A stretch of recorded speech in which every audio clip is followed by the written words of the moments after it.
pessoal, hoje estamos aqui começando, navegando através dos séculos, o 7º episódio, domingo, 6 horas, a gente foi pontual. Cotorro aqui novamente com a gente. Fala um oi. Ai, pra todo mundo! Bem, aqui desde o baú do Navegando através dos séculos, hoje nós vamos ter convidados especiais. Aguardem! A nossa primeira convidada é a nossa diva! Quem? Marlene! Abuela Tech! Vamos chamar a Abuela Tech, ela já está aqui conosco. Vamos ver aqui.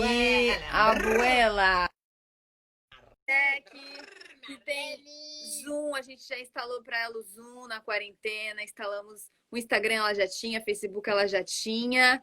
Então, vamos ver se ela entra. Eu já chamei ela, vamos telepaticamente. Ô, Marlene, o Cotouro já foi dar uma volta, ele hoje estava muito agitado.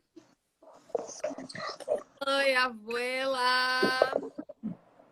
Uau! Gostei desse look! Esse look tá excelente! Ah, é? Eu sabia que tinha de chapéu, também botei chapéu. Ficou bom, eu gostei. E hoje nós estamos aqui no Navegando através dos séculos, novamente para as nossas leituras de quarentena. E nós vamos falar um pouco de pesquisa, né? Como que é, o que está por detrás de elaborar este livro e fazermos juntos alguma coisa tão baseada em fatos reais, né? Porque este livro foi baseado em fatos reais, em fatos históricos. Eu queria, vó, que você falasse um pouquinho desse processo, quando você decidiu escrever o livro. Bom, o que eu tenho a dizer é que, se não fosse o Paulo, não existia esse livro. Porque o livro está baseado, como tu dissesse, na pesquisa do Paulo. O Paulo pesquisou, foi muito generoso, porque ele custou para ele muitos anos essa pesquisa. E ele foi muito mais longe do que o livro. A pesquisa dele vai a 1300. Só que aí ia ser um livro muito grande e eu disse, não, lá em 1300 eu não vou. Vou começar em 1600. Mas a pesquisa do Paulo começa na Holanda. Nossos primeiros, mas nem vou contar porque é grande demais. Seria outro livro. Mas ele foi muito generoso. O Paulo, ele gosta muito de história e de genealogia. Ele é membro do Instituto Histórico e Geográfico, onde o Miguel, que foi o nosso primeiro convidado, é o presidente, o Paulo é membro de lá. É por lá que eles fazem a pesquisa. Eu sempre digo que, se não fosse ele, o livro não existia. Além disso, ele me deu todo o tempo, me deu documentos, me deu bibliografia. Ele tem uma das maiores bibliotecas de história do Rio Grande do Sul. Uau! É uma das maiores. Acabei de ver que ele chegou aqui na nossa live, o Paulo.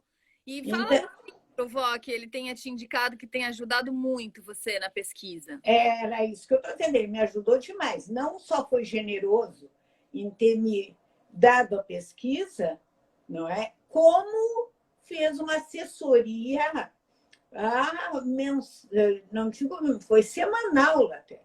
Nós nos reuníamos aqui em casa, o Miguel, o Paulo, para discutir. Então, eles me ensinaram muita coisa. Claro que eu tive que estudar, tive que ler, mas, além de ter a bibliografia na mão, indicada por eles, eu tinha assessoria deles para as minhas dúvidas, quando eu não entendia, e toda a documentação. E algum livro específico que tenha te ajudado na pesquisa que você Olha, teve muitos livros, mas teve uma tese de doutorado de um amigo do Paulo, que fala muito sobre exatamente Laguna, né, que me ajudou muito. Foi uma tese que eu gostei demais. Mas eu acho que é melhor chamar o Paulo, porque ele vai dizer muito melhor do que eu quais os livros fundamentais e vai dizer por que ele resolveu juntar história e genealogia, que são as duas especialidades dele. Paulo Flores Pinto, que é... Eu sempre chamei ele de tio Paulo. Né? Ele é casado com a Vera Lúcia, que é a irmã da minha avó. Agora... Natais juntos, né, tio Paulo? Oi.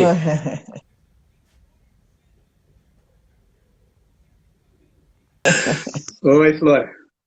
E aí, tudo bem? Estamos aí. Como é que tá essa quarentena aí? Tá ficando em casa Olha, direto? rigorosa. Rigorosa? Janela fechada, dormimos de máscara.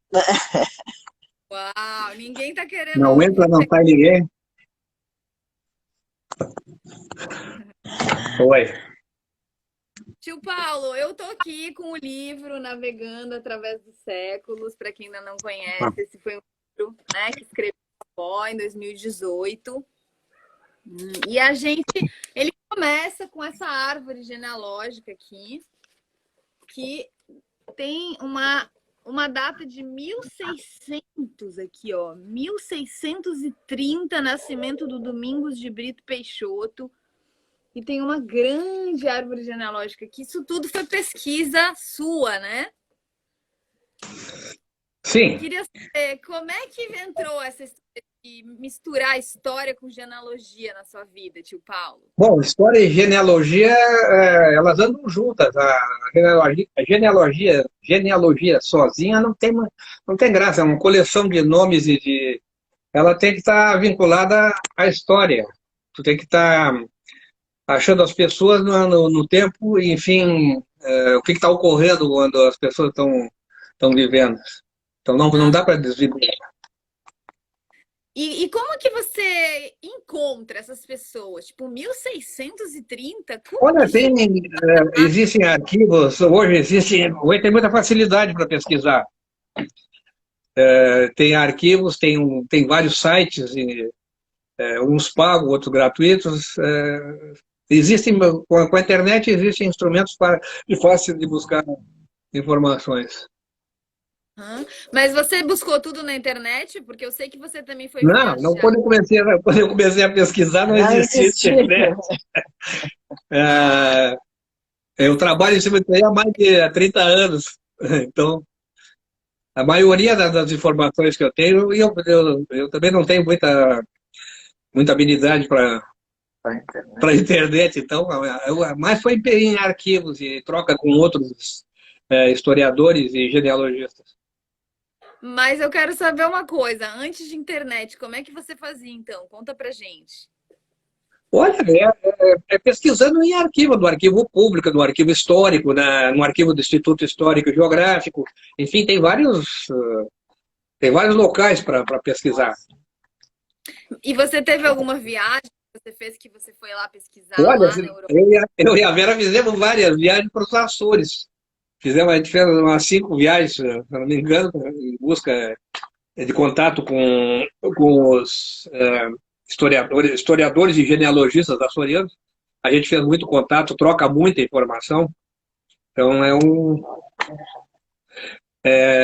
nós temos lá nos Açores o maior genealogista português, que é o Jorge Forjás, amigo nosso. E uma pergunta, aí chegava lá nos Açores, fazia pesquisa, a Vera ficava lá com você pesquisando também, ou ela ia passear e você ficava lá? Dependia da situação. Inclusive agora, em abril desse ano, a gente teve frustrado uma viagem, nós tínhamos sido convidados para apresentar um trabalho genealógico lá na Ilha Terceira, que foi frustrada pela pandemia. E aí eu quero saber uma coisa, o que te motivou para pesquisar os Guterres, essa ala da família? Qual que foi? Bom, Porque você podia ter escolhido qualquer outra ala, né? Você escolheu essa. Por quê? eu há muitos anos eu leio e pesquiso sobre a história do Rio Grande do Sul. Ou melhor, da América Meridional, porque o Rio Grande do Sul só existe depois de 1800. Até lá, não existia o Rio Grande do Sul. Tá? E principalmente, quem foram os primeiros povoadores, quem é que chegou primeiro aqui no Rio Grande do Sul, o que motivou essa gente a vir para cá? Essa, vamos dizer assim, o motivo principal. Não, a ideia do livro foi, conversando muito com a Marlene sobre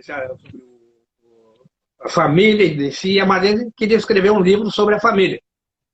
E no início eu pensava nas Mazini, aí se chegou à conclusão que Mazini era muito difícil de seguir o rastro deles, então eu sugeri, como eu já sabia que os Guterres eram troncos seculares do Rio Grande do Sul, era um dos troncos seculares do Rio Grande do Sul, famílias que aqui chegaram no início dessa povoação, e aí eu sugeri o nome, eu já tinha bastante conhecimento desse pessoal, já tinha pesquisado bastante, e sugeri para a Marlene, e foi a partir daí que você começou a juntar, conversamos bastante, trocamos bastante. A Marlene, inclusive, aprendeu história, ela hoje pode fazer qualquer consulta com ela, a história do Rio Grande do Sul, ela já está mais ou menos encaminhada. Ela tem, com seus 84, quase 85 anos, ela tem a memória melhor que a nossa, viu, Paulo? Se perguntar para ela... Muito melhor, muito melhor. A gente precisa do caderninho ali para lembrar. Ela já, tudo tá ali na ponta da língua, né? Mas tu queres saber por que a importância do Agostinho Guterres? Uhum. O Agostinho Guterres é um espanhol que aparece no mundo português em 1700, vindo da Espanha, de um lugar chamado Almassor. Até eu e a Vera andamos lá agora para conhecer o local. Ficava no Reino de Valência na época. Tá? Uhum. E era um local onde a Inquisição era fortíssima na Espanha. Então, provavelmente, esse Agostinho vai dar as caras aqui em Laguna, que era o limite meridional do Tratado de Tordesilhas, e ele vai já, em 1714, aparece como vereador. Então, se via que era uma pessoa letrada, então, naquele meio ali, ele seria uma pessoa bem posicionada. Ele casa com a filha do Sargento Mora, que era o Francisco de Brito Peixoto, uma filha dele com uma índia. Ah, uma índia. A Severina. A Índia Severina. Então, ele casa com a filha com o Sargento Mora, com uma filha adulterina do Sargento Mora, que se chamava Severina. Então, e ele, em seguida, começa o interesse desse pessoal de Laguna, que estava ali no limite, louco para entrar no Rio Grande do Sul. Isso aqui era terra abandonada, não existia nada. Em 1700, só existia os índios e o gado que ficou aqui quando os bandeirantes acabaram com as missões, destruíram as missões. Tinha notícia de que aqui no Rio Grande do Sul tinha metais preciosos, enfim. Então, o que acontece? Já esse pessoal aí de Laguna, já com autorização do Reino de Portugal para fazer incursões aqui no Rio Grande do Sul. Era uma bandeira, uma mini bandeira. Era gente armada, tinha mamelucos, índios, escravos dos Peixoto, e os genros dele, onde o Agostinho Guterres está presente. Então, o Agostinho começa a circular por aqui desde essa época. Ele é muito importante, o Agostinho, porque ele começa a acompanhar o Cristóvão Pereira de Abreu, que é o primeiro é o primeiro tropeiro, inclusive ele é o precursor, os historiadores consideram o precursor do Rio Grande do Sul. Então, o Agostinho Guterres, inclusive, faz parte da fundação da cidade de Rio Grande, que é a primeira cidade fundada aqui no Rio Grande do Sul. A sogra do Agostinho era uma índia, então. O teu interesse é na Índia, Carino, essa, né? Severina. Ela, naquele tempo, os índios não podiam ser escravizados por lei. Então, chamavam de índios administrados, que andava da mesma coisa. Tá? Então, ela era praticamente uma escrava. Eles tinham um monte de escravos entre negros e índios. Tá? Então, ela era uma escrava mesmo. Mas como você descobriu que ela era mãe da Maria? Como você descobriu que a sogra do Agostinho era uma índia severina? Isso aí tem registro histórico de batizados, tem tudo isso. Isso aí a gente não pode trabalhar com tradição. Para tu fazer história tem que ter documento. Tudo que tu disser tem que ser em cima de documentos documentos são básicos, são batismo, óbito, casamento, tudo isso aí. Aqui no Rio Grande do Sul tem um livro que se chama A Guarda Velha de Viamão, escrito pelo Monsenhor Inácio Nais, que ele afirma que não existe família no Rio Grande do Sul, principalmente os troncos seculares, nenhuma que não seja mestiça. Então, com essa frase, a gente vai terminar a nossa live de hoje, o nosso domingo em quarentena. Foi o 7º capítulo, dedicado aí à relação da genealogia com a história, né? Não existe... São inseparáveis.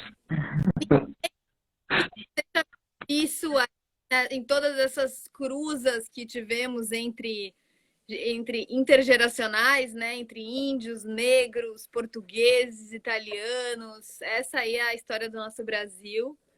E a história que foi contada, né, que eu sempre brinco e sempre digo que é uma brincadeira verdadeira e séria.